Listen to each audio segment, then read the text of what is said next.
11, buyer's indemnity and seller's protection, it states, buyer shall carry or buyer shall require anyone acting on buyer's behalf to carry policies of liability, workers' compensation, and other applicable insurance defending and protecting sellers from liability for any injuries to persons or property occurring during buyer's investigations. That's a whole big paragraph. What it boils down to is if I don't have general liability insurance and I prop my ladder up on the roof in the driveway and my ladder falls down on the seller's brand new Maserati,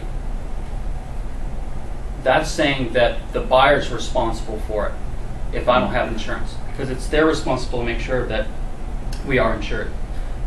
Even more serious is if something happens with the ladder and this kid's playing in the driveway.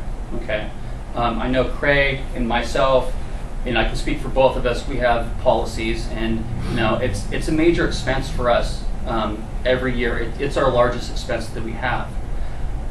Other companies that are in the area, some may not have it, and when people are looking for a deal on home inspections, we run the gamut on prices. We can't discuss prices because that would be considered price fixing. So I don't know what Craig's prices are versus the next guy's, but I can guarantee I know what his prices are.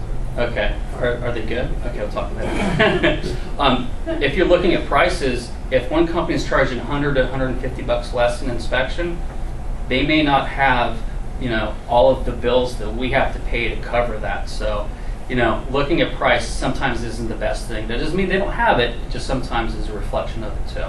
Okay, so just make sure to do your homework. When you are talking to it, when we get the question as far as, you know, are you insured? A lot of times you get that for people who may be looking in case we miss something, that they're going to jump right on the, you know, calling up an attorney. So you may want to say, hey, we're just making sure our buyers are covered by this, that you have general liability. So, you know, there's definitely a tactful way of asking your inspector if they are insured. And then if you do want a copy of their policies of liability, some other offices, you know, will ask for that too. Most of us would, you know, be able to provide a copy for you guys. I'd like to reiterate, I don't think that's an unreasonable request of any inspector that you're working with.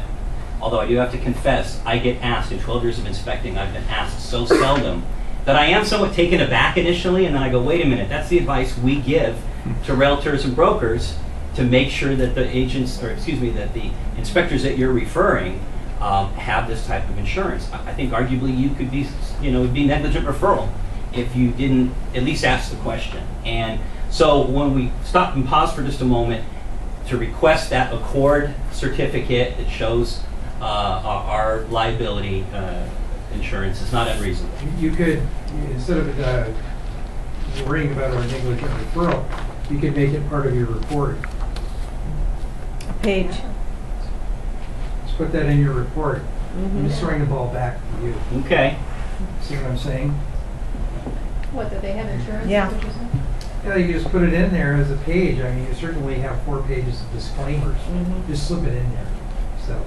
Yeah. I have 6 pages of disclaimers. So. Okay, thank you. We'll take that on advice. Yeah, definitely. Oh, you're running past your lawyer. But like I said, you know, errors and omissions isn't really required by law, but general liability, definitely make sure that that's there. Home inspection reports. Under Business Professionals Code 7195, it says a home inspection report is a written report formed for a fee.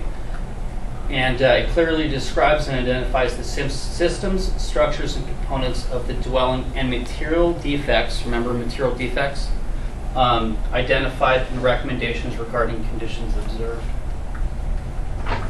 Our standards of practice have a lot of similarities with the Business Professionals Code, and it says that a material defect in the inspection of the systems and components in which, at the opinion of the inspector, there's 3 things that a material defect is. 1, it's a safety hazard. 2, items that aren't functioning properly. Or 3, appear to be at the end of their service life. So if I'm looking at a water heater that's still working, but it's 18 years old, I need to make sure that the client knows that, because it's definitely beyond expected service life, or even if it's getting older, we want to make sure they're aware of that. Main thing we're really focused on is safety hazards, you know, over anything else.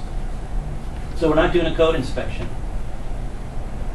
Yeah, code is the minimum standards of what buildings have to be built at.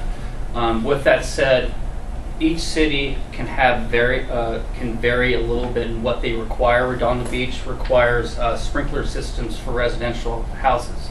Torrance doesn't. So if Torrance doesn't have it, we're not going to call it deficiency. I feel that in our reports, we sometimes will go beyond what the general standard is, like outlets underneath a kitchen countertop. I'm going to make sure the client knows it's not the best idea to plug a crock pot in there if kids are in the house and running around. It's okay per in the National Electric Code, but it's just not the best idea. Our report isn't a checklist of what has to be fixed with the house. Our report, its main purpose, is to inform our clients so they can make an informed decision and they can know about their house, the good, the bad, just regular maintenance, upkeep, upgrade, things of that nature. So I try to put that in perspective with the buyers when we first meet them, and at the end, kind of walking them through and showing them various things about the house. But like I said, our main concern is health and safety. Different types of home inspection reports. You're on the gamut from narrative, checklists, combination of both, computer generated or handwritten, hard copy, emailed, or both. I probably think that most of the industry is now computer generated, either printed on site or emailed later that day or that evening or the next day. There are some inspectors who have been around for 20 years and are just used to doing handwritten reports. These guys have more experience than I do. They're expert witnesses. They do a great job. They're just used to doing the handwritten reports. So, not to say that if someone doesn't do a computer generated, it's just kind of more of the standard that we're seeing today. But just give you guys a heads up. So if you have a listing somewhere else and they have an inspector comes out and he gives us some checklists, it does suffice as far as the requirements go. 4 Ds to the reports. One is we need to detect or discover any type of concerns or issues related to the property. We need to describe what it is, where it is, and why we're reporting it. Why is it an issue? We need to kind of put in that perspective for everybody. And disclaim, like Jim says, my 6 pages. If I'm trying to get into the attic and then there's shelving units that are permanently installed and I can't make it in there, I'm going to disclaim the attic because I wasn't able to get in there. Vacant homes, REO homes, the utilities are shut off. We don't light up pilot lights because if they're turned off for a reason and we do damage to that unit, so we're going to disclaim those. We're still going to recommend further repair or inspection of it prior to the close of escrow. But and that's one thing.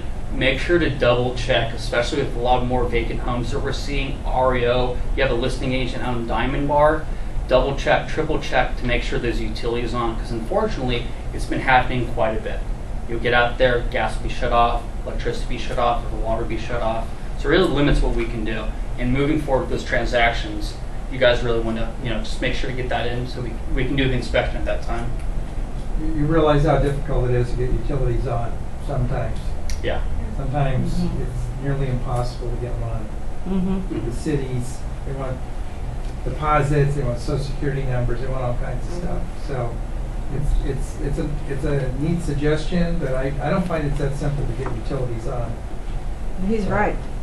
Yeah, the only thing that we usually talk about is most of the transactions are with the car RPA, and the car RPA has that paragraph that talks about I'm just trying to have an accessibility. exchange here with Yeah, you guys. yeah, no, I understand Because the difficulties you guys come into. Everybody thinks that our business is pretty easy and sitting around peeling grapes, but it's pretty complicated. Mhm. And Well, and you're at the mercy of the utility provider as well. Sometimes they say they'll be out there in a 4-hour window, 8-hour window, and they don't show up. Yeah, but then they want, like he says, we social used to security get a number. title guy to sit out there, but now they won't even do it. Well, Jim, then it's a matter of like who's paying the bill too, right? I mean, it's the bank, and you've got the bank. I closed the deal, and owns the property, I got I a mean- client complaining to me that it's 3 days longer than the escrow. So she's not going to pay the bill because it's 3 days longer than. How does that work? All right. Anyway, I'm done with that. Yeah. Well, I'd like to go back if you're.